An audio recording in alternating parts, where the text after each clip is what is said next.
Hello, we are going to look at making something called a wormhole using the program paint.net.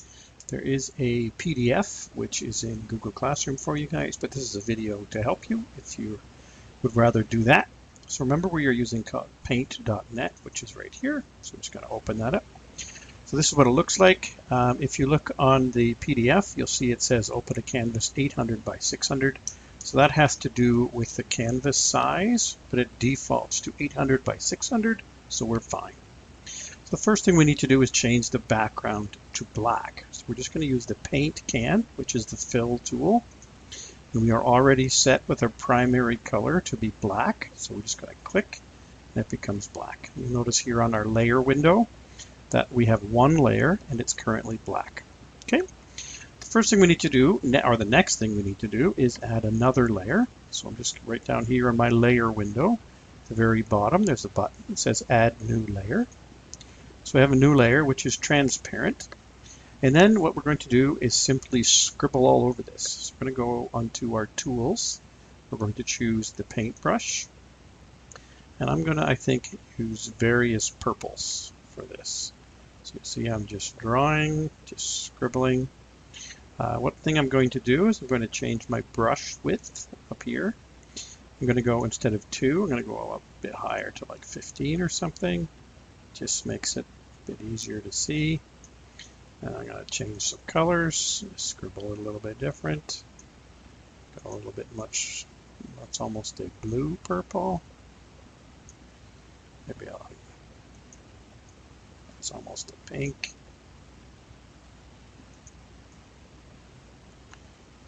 And maybe a little bit of the super purple yet. Okay, so I've made my layer. So what I'm going to do is use a number of different effects, which are up here. So we're going to go to, first thing we're going to do is a zoom blur. So we're going to go to blurs, zoom blur. You can see it's just sort of making it look like it is zooming.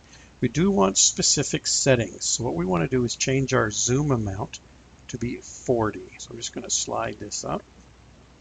So we're about 40. Click OK. Okay, so there is my zoom blur. And then what I want to do is twist. So now I'm going to go back into effects. I'm going to go into distort and then twist. And again, there's a very specific setting that I'm looking for. I want it to be 30 for my amount, but my size, I want it to be 200, or sorry, 2. My center is fine, my quality is fine. So I'm just going to click OK. So now I'm going to add another layer.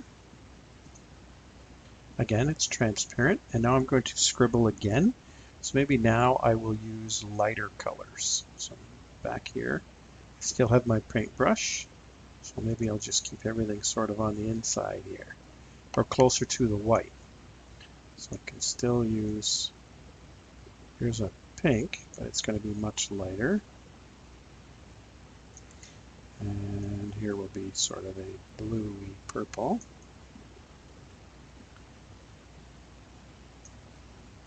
Maybe kind of a, doesn't really matter, it's up to you. Sometimes it looks a little better if you're sticking with the same family of colors, I guess. Okay, a little bit more yet. Okay, so I've kind of done my scribbling. And I'm going to do the zoom blur again. So effects, blurs, zoom blur. Except this time for my zoom blur, last time I had my zoom amount at 40. Oh, sorry, my zoom blur is fine just the way it is. What I do need, when I switch to my twist, so distort, twist. So last time I twisted to 2. I still want it to be 30, but I'm going to drop this to 1.25. Or so, it doesn't really matter. Just add sort of a different twisting effect, so it looks a little bit different. You could even, if you wanted, you could zoom blur that twice. That's actually what the exciting, or the, not the exciting, what the plan or the instructions talk about. And as I get going, I can, the instructions talk about rotating the layer and so on, and you could do that if you want, but don't worry about it if you don't want to. Okay, so I have most of the wormhole, but what we need is that center. We want that to be a bright white. If you want, you could make it a bright black or dark black. So what we need to do is add a new layer. I think before that, we're going to merge these layers down. So if I look down here in the bottom of my layer window, I can see I have a number of different options. And the one with a red arrow pointing down is to merge. So if you look at layer 3, joins layer 2, and layer 2 now joins my background. So I'm left with a single layer. So I'm going to add a layer. And now what I need to do is use a radial gradient.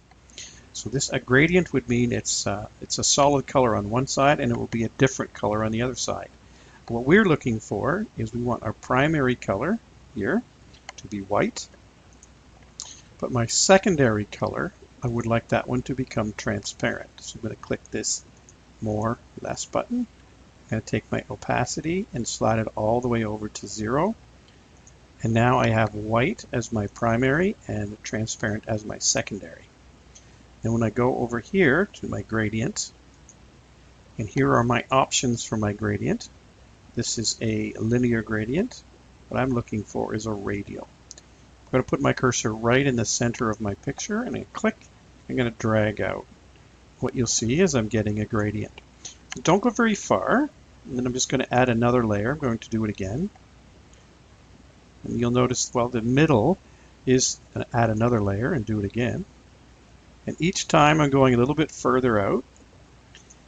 But the middle is going to become completely white by the time I'm done.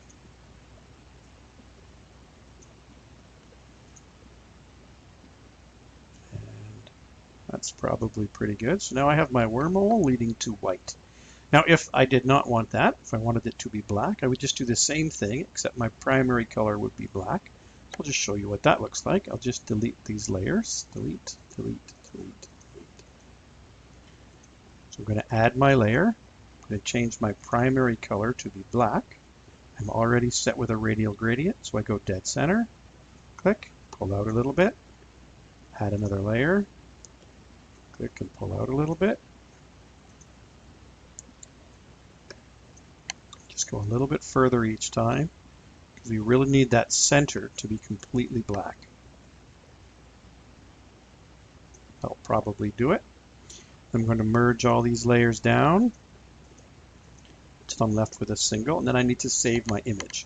So remember with Paint.net, because it is a graphic design program, when we save, there are different ways to save it. So if we're just going to save it because we want to come back and work on it later, we would click Save, and we'll go, it's looking at here, save as PNG. If I want to work on it again, I would save it as a Paint.net file or a PDN. And then I would simply save it here.